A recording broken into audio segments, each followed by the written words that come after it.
Dear friends, thank you for your invitation. My name is Abdel Fattah Abu Sroor. I am founder and director of Arwad Cultural and Art Society in Aida Refugee Camp, a space which tries to empower children and young people, inspire hope and promote life, and give possibilities for our young people to express themselves in the most beautiful, creative, non-armed ways, and hopefully think living for their country and not just die for their country. Think that performing and visual arts, culture, and education be a tool of resistance, a tool for life, a tool to communicate this other image of Palestine that is not shown in the media. I was born in Aida refugee camp, which is one of the 58 refugee camps which were established after this tragedy that we call Nakba, which happened 76 years ago, which ended by the destruction of 534 villages and the occupation of 78% of historical Palestine and uprooting of about 70% of the Palestinian population in 1948. And this ugliness of this Nakba continues until today. It did not stop in 1948 or 1967 or the supposed to be peace process in Oslo in 1993, which should have ended in 1998 with two states living in love and harmony. It's ongoing. And you have seen since the 7th of October the ugliness of this occupation and its genocidal mentality, full of hatred, torture, oppression, occupation, and carelessness about international law, about human rights, about UN resolutions that made it and created it in 1948. Being born in a refugee camp in your own country seems paradoxal, yet here we are. Aida is one of the 19 refugee camps in the West Bank, one of the 3 in Bethlehem area, hosting today about 6,200 people, 2/3 of whom are under 24 years old, living on a space of about 15 acres, surrounded by this illegal wall of expansion and annexation on the eastern part and northern part, with 6 towers of Israeli snipers, cameras of surveillance, and until today, in fact, incursions by the Israeli occupation army. This camp was classified the zone the most exposed to tear gas in the world, according to a study by Berkeley University in 2017. So I was born in this camp and continue to live in a refugee camp 76 years later. Is in your own country, let alone those who live in the other refugee camps in Syria, Jordan, Lebanon, and elsewhere. How can the world permit this to happen? People talk about it as complicated. When people who are invaded resist the occupation, isn't that a legitimate right? Isn't it legitimate according to UN resolution and every law in the world to resist the occupation by all means? And that includes armed struggle and non-armed struggle.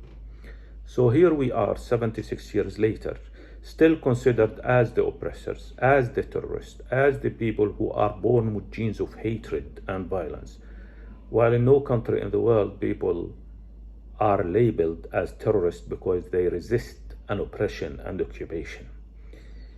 People give a legitimacy to this occupation and the right to defend itself, while in nowhere in the world and in the history we have witnessed that the Nazis have the right to defend themselves, or fascists have the right to defend themselves, or whoever oppressors have the right to defend itself. Yet we are here, trying to keep our humanity, our dignity, our hospitality, our generosity. And I'm not here to say Palestinians are angels and everybody else is the devil.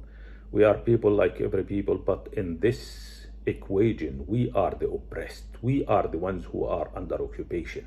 And with all the pain, sympathy, empathy to Jews and their suffering, everybody knows that neither the Palestinians, nor the Arabs, nor the Muslims have been the oppressors of Jews through history. There was no concentration camp or no pogroms or no gas chambers in any Arab Muslim country against Jews. In fact, it was the other way around. It was those who are supporters of this occupation today were the ones who oppressed the Jews through history. And the Muslims and Arabs hosted them and integrated them, and they became part of our community, multiplicity and diversity that we are proud of. So what can you do under the actual situation where genocide is happening in front of everybody's eye? 264 days that this genocide is happening, and more than 7 countries support directly this occupation with weapons, with money, with logistics, with defending it, with criminalizing anybody who dares to criticize this occupation, and consider people anti-Semitic if they dare to challenge the system, and confusing people with 5 terminologies, and let me know if they are equal. When they talk about Israelites, Israelis, Jews, Semites, and Zionists. Zionism is a racist mentality and politics that was born in the 1800s and exploited the suffering of Jews to confuse that with Judaism. And we know that it was not Judaism, and that Zionism do not represent Judaism. But yet it's confusing, and those who are anti-Zionist are considered anti-Semitic and anti-Jewish. Not every Jew is Zionist, and not every Zionist is Jewish. Not every Jew is Israeli, and not every Israeli is Jewish. Not every Jew is Semite, and not every Semite is Jewish, because I am Semite, as a Muslim, as an Arab, as Palestinian in this part of the world. Not every Jew is Israelite, and not every Israelite is Jewish, because we have the oldest Israelite community in the world until today. I would like to thank you for your support, for your work to continue telling the truth and be on the right side of history. I would like to express our deepest thanks to all those who demonstrate in the streets, who oppose the politicians who are supporters of this genocide, who cry and shout loud in the streets or elsewhere their support to the Palestinian struggle and Palestinian right to resist, to be free, to live in dignity and have their own sovereign state.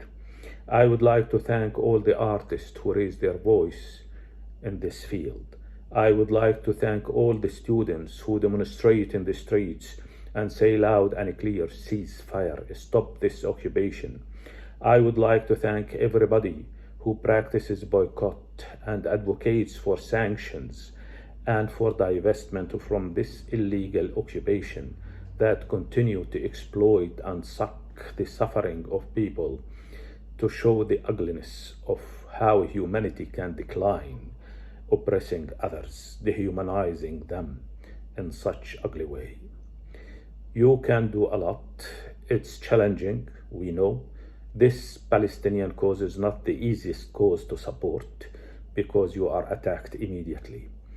But we hope that we still continue to have your support in advocating what is just and what is right. We hope that we can continue to hear your voices. And if you find ways to support our struggle, our actions, cultural and humanitarian, in dignity and respect, please do so.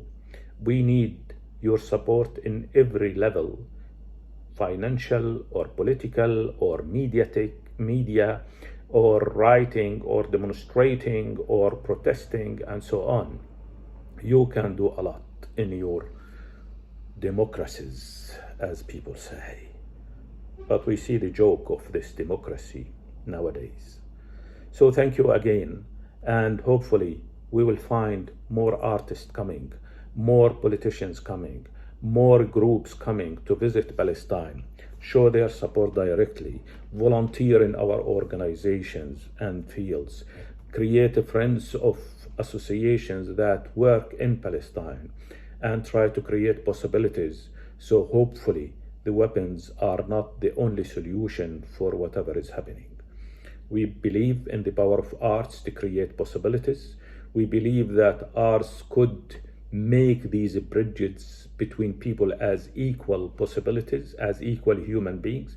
We believe that theater is one of the most amazing and powerful ways to express yourself. Shout as loud as you want, and hopefully a way to build peace within individuals, to be peace builders in their community and hopefully in the world. We believe that if you hear music, if you listen to music, if you see a theater play or a film, if you read a book or a poem, if you look at a painting or a photo, you will like it because it touches you, not because where it comes from. So this is a way to erase the stereotypes and put people on equal grounds and see that we share a lot of things as human beings, and these similarities should bring us closer to each other, and see that we have differences, and differences are the most beautiful gifts that we could have, to share a better future and leave a better heritage for our children and the generations to come.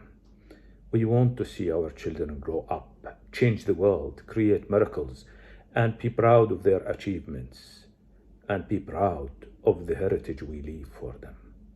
Thank you for being on the right side of history. Thank you for leaving a heritage that you can be proud of when you talk with your children, your grandchildren, and the generations to come. Free Palestine. And hopefully we welcome you in a free and independent Palestine soon.